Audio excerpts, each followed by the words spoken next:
विधिमंडळाचं अधिवेशन म्हटल्यानंतर विशेष मुद्दे तर असायलाच पाहिजे, कारण हे अधिवेशन राज्यातील जनतेवरती येणारी संकटं, आलेली संकटं, त्यांच्या काही अपेक्षा, ह्याची पूर्तता आणि सरकारकडनं पुढच्या काळामध्ये काय होणार आहे ह्याचं एक दिशादर्शक असं अधिवेशन असतं. साहजिकच आहे, कायदा सुव्यवस्थेचा प्रश्न आहेच, त्याच्यानंतर शेतकऱ्यांचे प्रश्न आहेतच. एकतर शेतकऱ्यांवरती गेल्या 1-1.5 वर्षामध्ये एकापाठोपाठ एक जी काही संकट कोसळत आहेत, नुकताच जो अवकाळी पाऊस झालेला आहे, गारपीट झालेली आहे, त्याच्या बाबतीत सरकारने काय केलेलं आहे, काय करू शकतंय.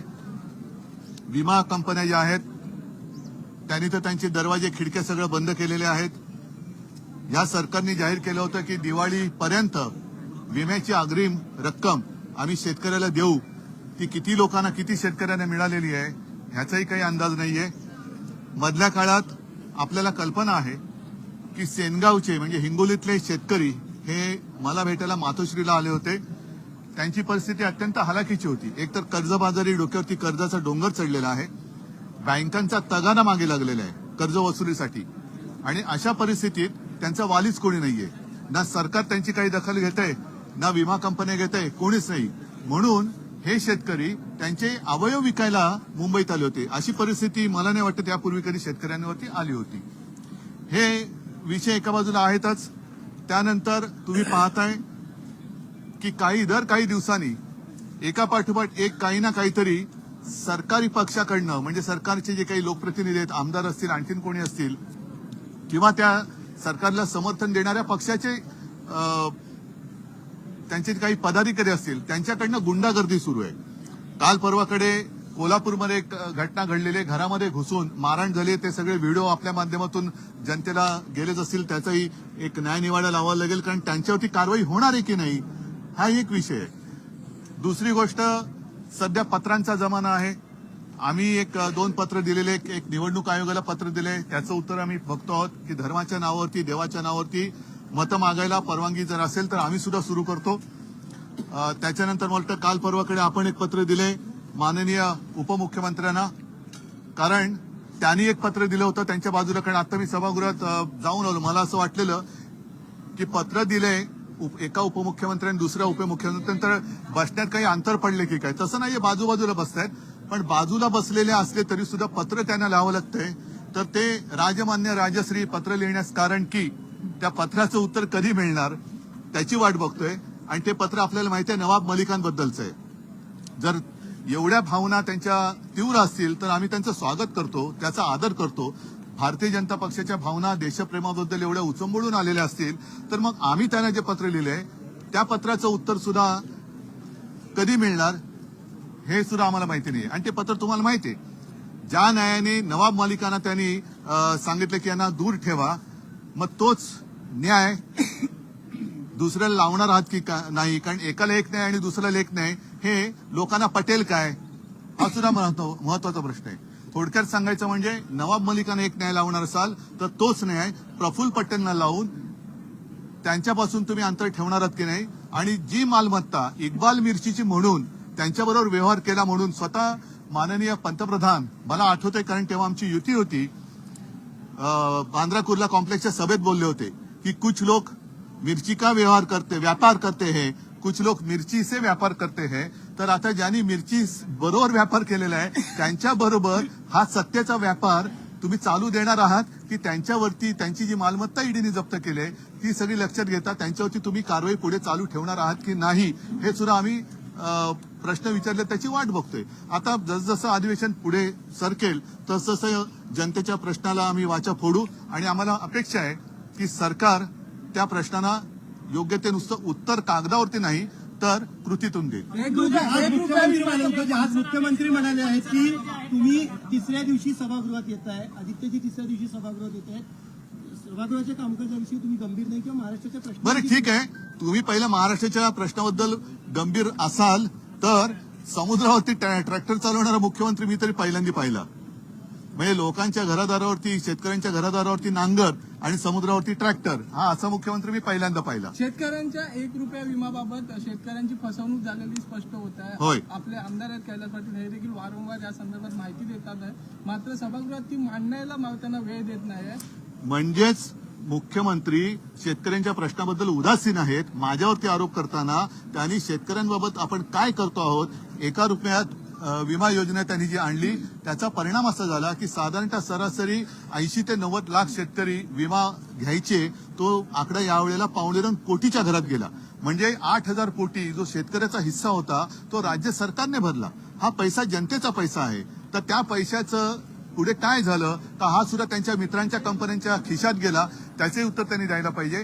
कारण 72 तास म्हणजे नुकसान झाल्यानंतर 72 तासाच्या आत नुकसान झाल्याचा कळवा, ही जी काही विमा कंपन्यांची अट आहे त्या 72 तास आणि त्याच्यानंतर सुद्धा विमा कंपन्यांचे फोन बंद आहे, दार खिडक्या सगळं बंद आहे. कोणी कोणाला विचारायला तयार नाही. मग हे 8,000 कोटी जर का गेले असतील तर ते कोणाच्या बोडक्यावरती गेले? तुम्ही ट्रॅक्टरचा विषय काढलात. आज एकनाथ शिंदे त्यांच्या स्वच्छता मिशन विषयी म्हटलं, आम्ही स्वच्छता मिशन करतोय. त्यांनी हात सफाई केली रस्त्यामध्ये, नाल्यामध्ये. स्वच्छता जी आहे ना ती त्यांनी त्यांच्या सहकाऱ्यांपासून करावी. जे आरोप केलेले डागी सहकारी त्यांचे आहेत त्यांची पहिली स्वच्छता करावी, हिंमत असावी असेल तर. कारण बीच क्लीन करण्यासाठी वगैरे समुद्र किनारे क्लीन करण्यासाठी मुंबई महापालिका समर्थ आहे. मुंबई महापालिका समर्थ आहे. आम्ही गेली 25 वर्ष महापालिका बघत आलेलो आहोत, यापुढे सुद्धा बघणार आहोत. स्वतः जर मुख्यमंत्र्यांना समुद्र सफाई करण्याची वेळ आली असेल तर ते प्रशासन करायला फुली म्हणजे या अधिवेशनामध्ये मराठा समाजाला संजय राऊतांनी आपल्या पत्रकार परिषदेत खुलासा केलाय. खरं तर महाविकास आघाडीचं सरकार बनत असताना तुम्ही मुख्यमंत्री म्हणून एकनाथ शिंदे यांना बनवणार होता. त्यावेळेस हेच उपमुख्यमंत्री अजित पवार यांनी तक्रार केली होती की आम्ही एकनाथ शिंदेच्या हाताखाली काम करणार नाही. तत्कालीन मुख्यमंत्री तुम्ही झालात. मग या संपूर्ण संदर्भातला खुलासा काय नक्की? मला वाटतं प्रत्येकाने विषय मांडलेले आहेत, त्याच्यावरती पुन्हा बोलण्यात काही अर्थ नाहीये.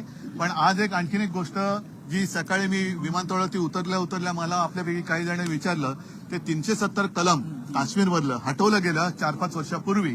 तो निर्णय सुप्रीम कोर्टाने कायम ठेवला. त्याच्याबद्दल मला खरंच आनंद आहे आणि मी सुप्रीम कोर्टाला धन्यवाद देतोय. कारण 370 कलम हटवण्यासाठी शिवसेनेचाही आग्रह होता. त्यावेळेला शिवसेनेने सुद्धा समर्थन केलेलं होतं.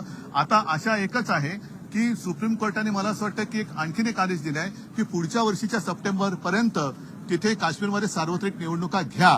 आता या निवडणुका मोकळ्या वातावरणात तिकडे होतील. आणि विशेष म्हणजे सध्या मी मध्ये ऐकलं की स्वतः पंतप्रधान गॅरंटी घेतात की मोदी गॅरंटी आहे.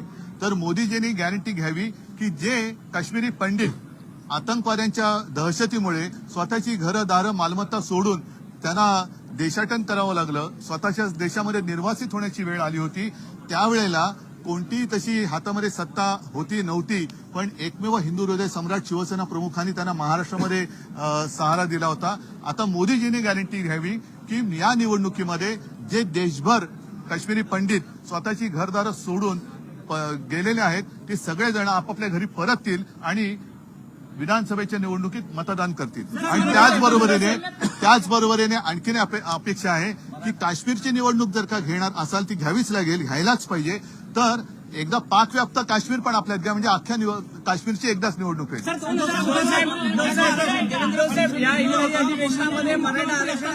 नाही असं बोलल्या जाते. या सगळ्या गोष्टी जगजाहीर आहेत, त्याच्यात मला काही जायचं नाही.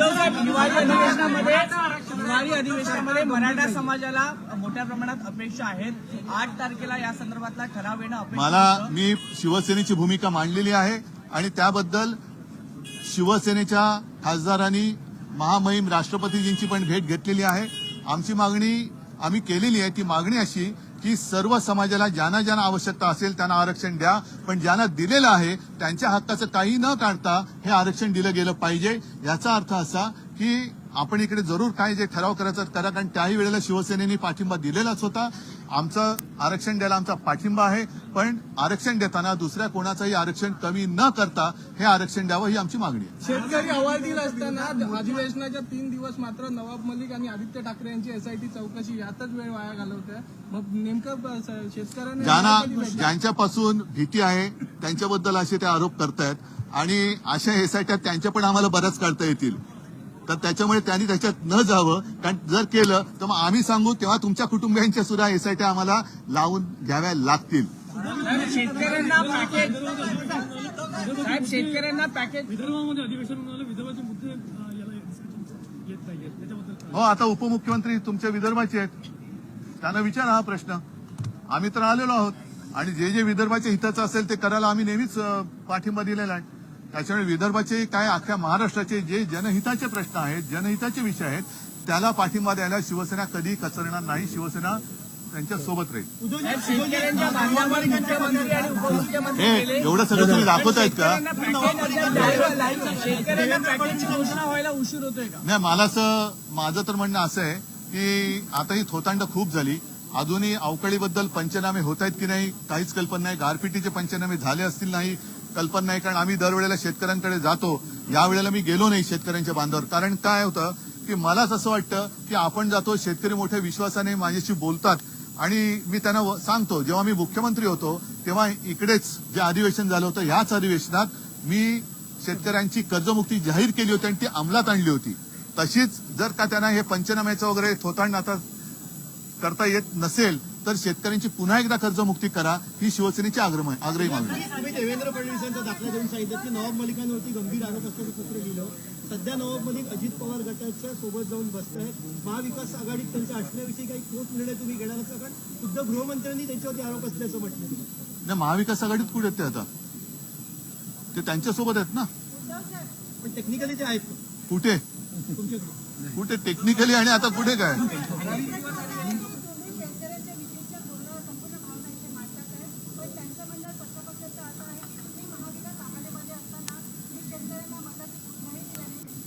मी ठीक आहे, हा प्रश्न मला नवीन आहे. माझं तर म्हणणं असं आहे की तुम्हीच शेतकऱ्यांच्या बांधावर जा आणि शेतकऱ्यांना विचारा की उद्धव ठाकरेच्या काळामध्ये जी कर्जमुक्ती झाली होती ती तुम्हाला मिळाली होती की नव्हती.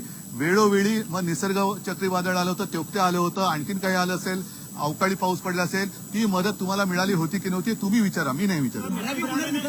आपला 16 तारखेला मोर्चा आहे आणि हा मोर्चा म्हणजे राज्य सरकारचं म्हणणं आहे की हा मोर्चा विकासाच्या आड आणणाऱ्यांचा मोर्चा आहे. दुसरं असं त्यांचं हो, म्हणणं आहे की नक्की आहे. त्यांच्या मित्राच्या विकासाच्या आड येणारा मोर्चा आहे. आम्ही धारावीकरांचा विकास मागतो आहोत, त्यांच्या मित्राचा विकास नाही. आणि संपूर्ण मुंबई हे एखाद्या व्यक्तीच्या म्हणजे अदानीच्या घशात किंवा खिशात घालायची असेल तर ती शिवसेना घालू देणार नाही. जर त्याच्यामध्ये त्यांना मी त्या मोर्चामध्ये मी भाषण करणारच आहे. केवळ मुद्दा धारावीपुरता राहिलेला नाहीये. धारावीकरांचं पुनर्वसन हे झालंच पाहिजे, त्याच्याबद्दल काही दुमत नाही. पण त्याचबरोबरीने टीडीआरची सक्ती ही जी काही केली जाते, ही टीडीआर सक्ती तुम्हाला करता येणार नाही. आणि टीडीआर बँक बनवायची असेल तर त्या बँकेची मालकी सरकारकडे असायला पाहिजे, अदानीकडे नाही. हा एक धारावीचा बद्दल विषय झाला. त्याचबरोबरीने उपनगरामध्ये वीज बिलाचा जो एक प्रश्न आहे त्याही बद्दल आम्ही आवाज उठवण्यासाठी हा मोर्चा काढलेला आहे. मोर्चा काढतो. वीज जर म्हणजे प्रचंड बिलं येतात. काल तर मला कोणीतरी भेटलं, त्यांनी सांगितलं की 2 बिलं अशी आली आणि मी तक्रार केल्यानंतर 3रं बिल त्यांनी 0 रकमेचं पाठवलं. तर का नाही, ते पहिलं आलं होतं ते आम्ही आता त्याच्यामध्ये सामावून घेतलं. निविदेमध्ये धारावीच्या निविदेमध्ये तुमच्या सरकारमध्ये असताना काही बदल करण्यात आले असं फडणवीस आमच्या काळामध्ये निविदा काढण्यात आलेली नव्हती, हे जगजाहीर आहे. त्याच्यामुळे ते जे काय बोलतायत हे त्यांचं त्यांना तरी कळतंय का? कारण रेल्वे लँड ही आम्ही असताना मी स्वतः पियुष गोयलशी बोललो होतो, ती मिळालेली नव्हती. आम्ही त्यावेळेला निविदा काढलेली नव्हती. निविदा काढण्यासाठी आम्ही सहकार्य त्यांना केलं असतं कदाचित, पण त्याच्यात ही जी काय एका व्यक्तीची मालमत्ता मुंबई त्यांची करतायत, ही मुंबई आम्ही कोणाला त्यांना आंदण देता येणार नाही.